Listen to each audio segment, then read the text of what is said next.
Panduan takbir serta sholat Idul Fitri 1441 Hijriah. Soimin, soimat, netizen rahimakumullah. Sebagaimana kita tahu, wabah COVID-19 telah berdampak dalam kehidupan sosial kita.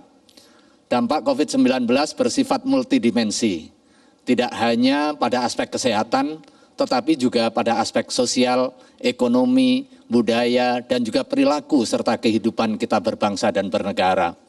Untuk itu, penanganan wabah COVID-19 harus menjadi komitmen dan juga kepedulian kita sebagai bangsa. Seluruh elemen harus bergerak, mengerahkan seluruh instrumen dan juga sumber daya secara bersama-sama, serentak, kolektif, dan juga masif. Kerjasama seluruh elemen masyarakat dan juga pemerintah adalah suatu keniscayaan. Dalam hari ini, Majelis Ulama Indonesia sebagai wadah ulama, zu'ama, dan juga cendekiawan Muslim Indonesia terus melakukan ikhtiar serta upaya dalam memberikan kontribusi keagamaan guna penanganan COVID-19. Hingga kini setidaknya sudah ada 5 fatwa yang ditetapkan untuk dijadikan panduan bagi masyarakat Muslim. Di samping juga Majelis Ulama Indonesia membentuk Satgas COVID-19 dalam perspektif keagamaan. Fatwa-fatwa ini diharapkan untuk kepentingan optimalisasi peranata keagamaan sebagai solusi masalah kontemporer kita. Pelaksanaan ajaran agama sesuai dengan tuntunan syariah di satu sisi dan berkontribusi dalam mencegah peredaran COVID serta mengatasi dampak yang ditimbulkan di sisi yang lain. Salah satu di antara 5 fatwa itu adalah fatwa nomor 23 tahun 2020 tentang pemanfaatan zakat, infak, sedekah untuk penanggulangan COVID-19 dan dampaknya. Fatwa ini disusun sebagai kesadaran penuh organisasi keagamaan, entitas ulama untuk menghadirkan peranata agama sebagai solusi atas permasalahan yang dihadapi oleh umat dan bangsa, guna kepentingan mencegah, menangani, dan juga menanggulangi COVID-19 serta dampak ikutannya, baik dampak kesehatan, dampak sosial, maupun dampak ekonomi. Zakat merupakan ibadah mahdhah sebagai simbol ketaatan dan juga ketertundukan kita sebagai muslim kepada Allah Subhanahu wa taala yang bersifat vertikal.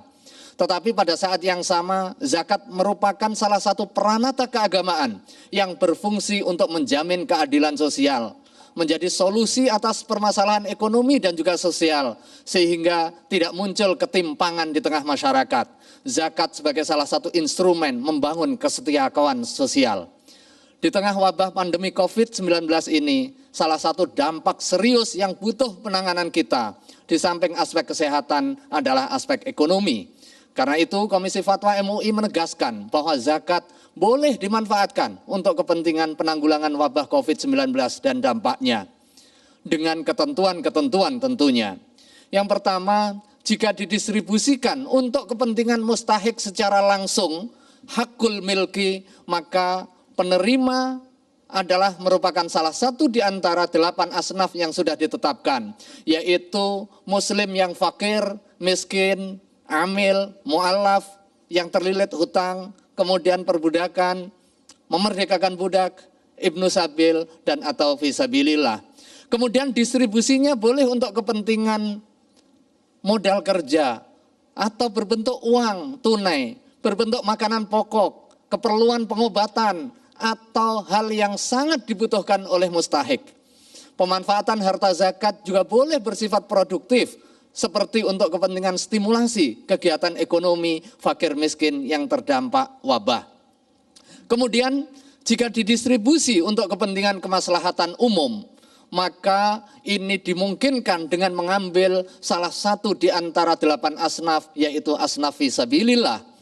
Pemanfaatan dalam bentuk aset kelolaan atau layanan bagi kemaslahatan umum, khususnya bagi kemaslahatan mustahik, seperti penyediaan alat pelindung diri untuk kepentingan tenaga medis pada saat penanganan korban COVID-19, untuk kepentingan disinfeksi, penyediaan disinfektan, pengobatan, serta juga kebutuhan relawan yang sedang bertugas melakukan aktivitas kemanusiaan dalam penanggulangan wabah.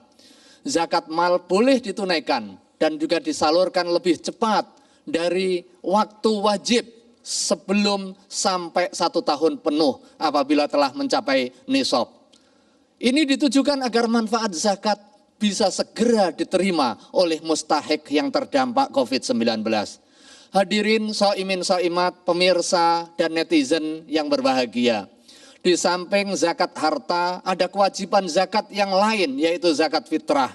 Zakat fitrah diwajibkan kepada setiap muslim yang memiliki kecukupan kebutuhan pokok pada akhir Ramadan yang didasarkan kepada jiwa. Zakat fitrah diwajibkan untuk kepentingan konsumtif, untuk kepentingan mensucikan jiwa bagi orang yang berpuasa, tuhratan lis-shaim dan juga tu'matan lil masakin, memberi makan bagi orang yang miskin. Waktu penunaiannya pun juga fleksibel, mulai awal Ramadan sampai menjelang salat Id. Untuk kepentingan itulah kami menghimbau kepada masyarakat muslim untuk segera menunaikan zakat fitrah tanpa harus menunggu malam Idul Fitri tiba. Ini setidaknya memiliki 2 hikmah. Yang pertama, agar manfaat zakat bisa segera diterima mustahik yang membutuhkan. Dan yang kedua, agar tidak terjadi penumpukan orang dan barang di satu waktu sehingga potensial terjadinya penularan. Hadirin shaimin shaimat, pemirsa dan juga netizen yang berbahagia. Kami juga menghimbau kepada para amil zakat, las, bas, untuk proaktif mensosialisasikan teknik kewajiban membayar zakat dengan senantiasa mempertimbangkan dan juga memperhatikan protokol kesehatan. Memfasilitasi cara pembayaran berbasis digital serta meminimalisir interaksi secara fisik. Pembayaran zakat tidak harus ketemu fisik. Di dalam keterangan fikih tidak harus ada ijab qabul secara fisik bertemu. Di samping itu, amil juga perlu kreatif melakukan diagnosis atas kebutuhan real yang dihadapi oleh mustahik. Dengan harapan harta zakat yang diberikan kepada mustahik dapat menjadi solusi yang substantif atas masalah yang dihadapi. Bisa untuk mengatasi masalah kesehatannya jika mustahik sedang terbaring sakit, baik terkena COVID maupun sakit yang lain, masalah kebutuhan pokoknya dan juga masalah ekonominya. Kebutuhan penanggulangan wabah COVID dan dampaknya yang jika tidak mungkin dipenuhi melalui harta zakat masih bisa memperolehnya melalui instrumen keagamaan yang lain seperti infak, sedekah dan juga sumbangan halal lainnya. Hadirin shaimin shaimat dan juga netizen yang berbahagia. Fatwa berikutnya adalah fatwa nomor 28 tahun 2020 tentang panduan kaifiat takbir dan juga salat Idul Fitri pada saat pandemi COVID-19. Fatwa ini disusun dalam rangka menjawab pertanyaan masyarakat dan juga guna dijadikan pedoman praktis bagi pelaksanaan takbir dan juga salat Idul Fitri 1441 Hijriah yang akan datang. Agar pelaksanaan sesuai ketentuan syariah dan pada saat yang sama berkontribusi dalam pencegahan penularan COVID-19. Ada 7 bagian dari fatwa ini yang merupakan panduan praktis. Hadirin shaimin shaimat, pemirsa dan juga netizen yang berbahagia. Bagian yang pertama menegaskan soal hukum bahwa sholat Idul Fitri hukumnya sunnah muakkadah, sunnah yang sangat dianjurkan karena ini bagian dari syiar keagamaan. Sunahkan bagi setiap muslim yang laki-laki, perempuan yang sedang berada di perjalanan, di rumah, yang sedang di rumah sakit, diberikan kesunahan itu. Salat Idul Fitri bisa dilaksanakan di tanah lapang, di masjid, di musala, dan juga di rumah. Ini hukum asal, ini bukan dispensasi. Bisa dilaksanakan di luar, bisa dilaksanakan di dalam. Tetapi kalau ada kebutuhan untuk kepentingan keselamatan jiwa, nanti ada ketentuan-ketentuan yang diatur berikutnya. Pada malam Idul Fitri diharapkan kita menghidupkan malam Idul Fitri dengan takbir, tahmid, dan juga tasbih sebagai simbol kesyukuran kita kepada Allah Subhanahu wa taala sekaligus doa kepada Allah Subhanahu wa taala agar COVID-19 bisa diangkat oleh Allah. Hadirin shaimin shaimat. Kemudian bagaimana pelaksanaan Idul Fitri di kawasan COVID? Salat Idul Fitri sebagaimana tadi ditegaskan bahwa boleh dilaksanakan dengan cara berjamaah di tanah lapang, masjid, musola. Kalau kita memilih tempat di luar rumah, maka harus ada kondisi salah satu di antara 2 ini. Yang pertama, kawasan sudah terkendali pada saat 1 Syawal nanti. Apa indikatornya? Salah satu indikasinya ditandai angka penularan sudah menunjukkan kecenderungan menurun. Dan ada public policy terkait dengan pelonggaran aktivitas sosial yang memungkinkan terjadinya kerumunan. Berdasarkan apa? Berdasarkan otoritas yang punya kompetensi dan juga kredibilitas. Otoritas di bidang epidemiologi, otoritas di bidang kesehatan masyarakat yang amanah, yang kompeten dan kredibel. Kemudian kondisi yang kedua berada di kawasan terkendali atau kawasan yang bebas COVID dan diyakini tidak terdapat penularan. Apakah ada? Karena masyarakat kita luas, bangsa kita dengan daerah yang sangat luas tentu ada keragaman kondisi faktualnya. Seperti di kawasan pedesaan yang terisolasi, kemudian di kepulauan terpencil atau perumahan terbatas yang homogen, yang tidak ada COVID-19, tidak ada korban, tidak ada terkena, dan tidak ada orang lalu lalang keluar masuk yang diduga menjadi carrier. Sementara sholat Idul Fitri boleh dilaksanakan di rumah, terutama bagi masyarakat yang berada di kawasan penyebaran COVID yang belum terkendali. Tetapi baik dilaksanakan di luar maupun di dalam rumah, sholat Idul Fitri harus melaksanakan protokol kesehatan untuk mencegah terjadinya potensi penularan. Antara lain dengan memperpendek bacaan sholat dan juga pelaksanaan khutbah. Hadirin shaimin shaimat, pemirsa dan netizen yang berbahagia. Kemudian bagaimana panduan sholat Idul Fitri berjamaah? Secara umum ini sama dengan aktivitas biasa. Cuma bisa kita perpendek, kita percepat seiring dengan keamanan dan juga kenyamanan kita. Sebelum sholat disunahkan untuk memperbanyak takbir, tahmid dan tasbih, kemudian menyeru as-salah jami'ah dan aktivitas sholat sebagaimana biasa. Yang berikutnya, doa iftitah dan sholat aktivitas bisa dilaksanakan sebagaimana kita melaksanakan sholat Idul Fitri yang kita lakukan dari tahun ke tahun. Ketentuan yang berikutnya, bagaimana tata cara khutbah?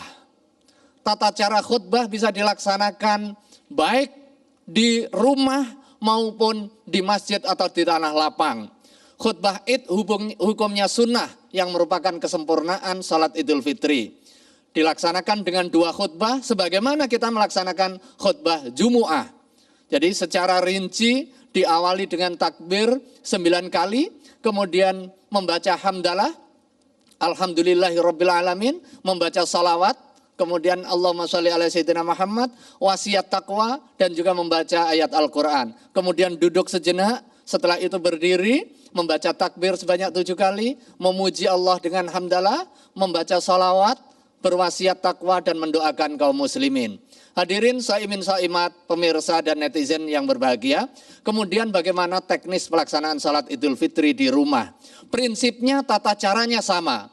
Bisa dilakukan dengan berjamaah atau dilakukan dengan sendiri.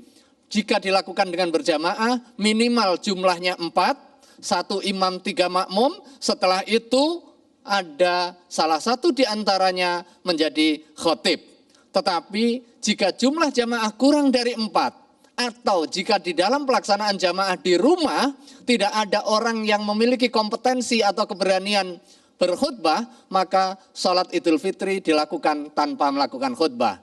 Nah, khusus jika dilaksanakan sholat sendiri, maka bacaannya tidak perlu dikeraskan dan tidak perlu ada khutbah. Hadirin pemirsa dan netizen yang berbahagia, yang terakhir yang kami sampaikan soal panduan takbir Idul Fitri. Nah, di malam Idul Fitri perlu kita gemakan takbir, tahmid dan juga tasbih sebagai kesyukuran kita atas kebesaran Allah Subhanahu wa taala, atas nikmat yang diberikan, sekaligus sebagai doa untuk kepentingan agar COVID-19 segera diangkat oleh Allah Subhanahu wa taala. Makanya kami menghimbau kepada segenap umat Islam, pemerintah dan juga masyarakat untuk menggemakan takbir, tahmid dan juga tahlil saat malam Idul Fitri sebagai tanda kesyukuran kita kepada Allah, sekaligus doa yang kita panjatkan agar COVID-19 diangkat oleh Allah Subhanahu wa taala. Terima kasih, mudah-mudahan ada guna dan faedahnya.